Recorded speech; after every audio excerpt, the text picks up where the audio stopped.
God stirred up trouble. God made life hard. God allowed persecution to enter people's lives. And they began to be ridiculed and misunderstood and slandered, and they began to be marginalized and ostracized, and they were even spoken against. They were even taken and beaten. They were taken into prison, and some of them were actually martyred. It became a very difficult, painful situation. Why, in the name of anything holy, would a loving God allow that? The answer is, there was a job to be done. There was a mission to be accomplished. We could not stay in one spot. We have got to spread out through all the world and get the mission of Jesus accomplished. People need to know. And if getting that job done requires stimulating his people through pain, it's exactly what God will do.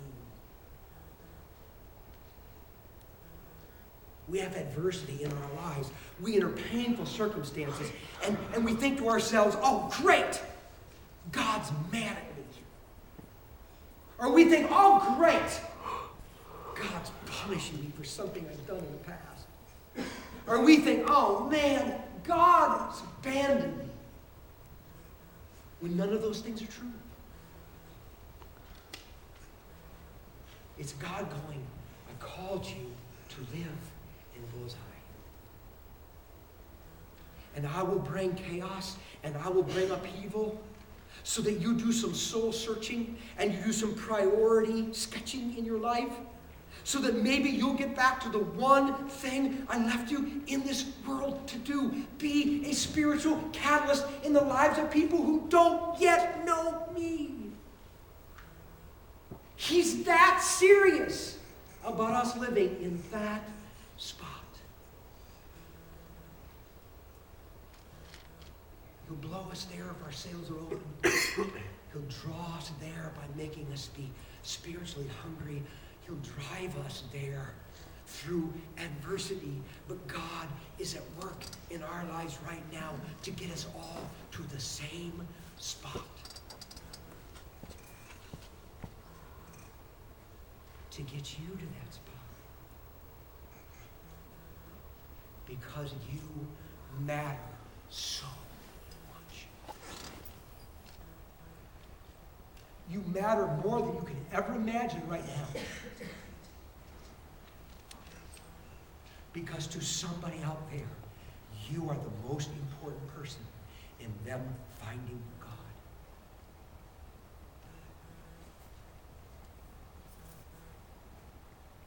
Whatever the Jesus movement is, it's a movement of ordinary people engaging people disconnected from God as a spiritual catalyst, taking whatever they have to offer and lovingly serving other people with it, and God using it to change the world one person at a time. It's a movement of everybody. It's a movement that needs you. And the only question is, are you in?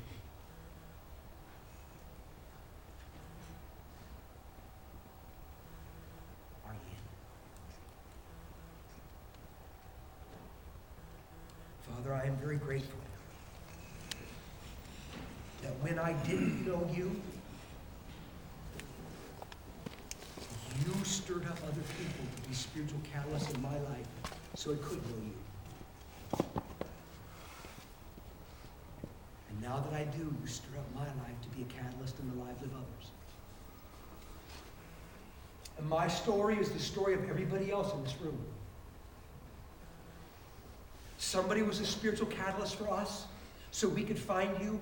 Now we are to be spiritual catalysts for others so they can find you too.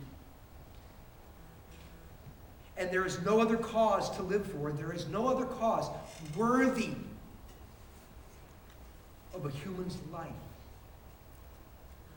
than this one. I pray we will put our sails up so you can blow us there. Or that we'll understand that our hunger or our chaos are intended to get us there. so we can cooperate with what it is you're doing in our lives and in the world. And we can be a functioning part of the Jesus movement, as it is always intended to be. God in heaven, help us all to be in.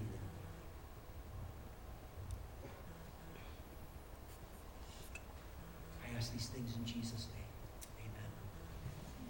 Our conversation today may have provoked a question or a thought in your mind.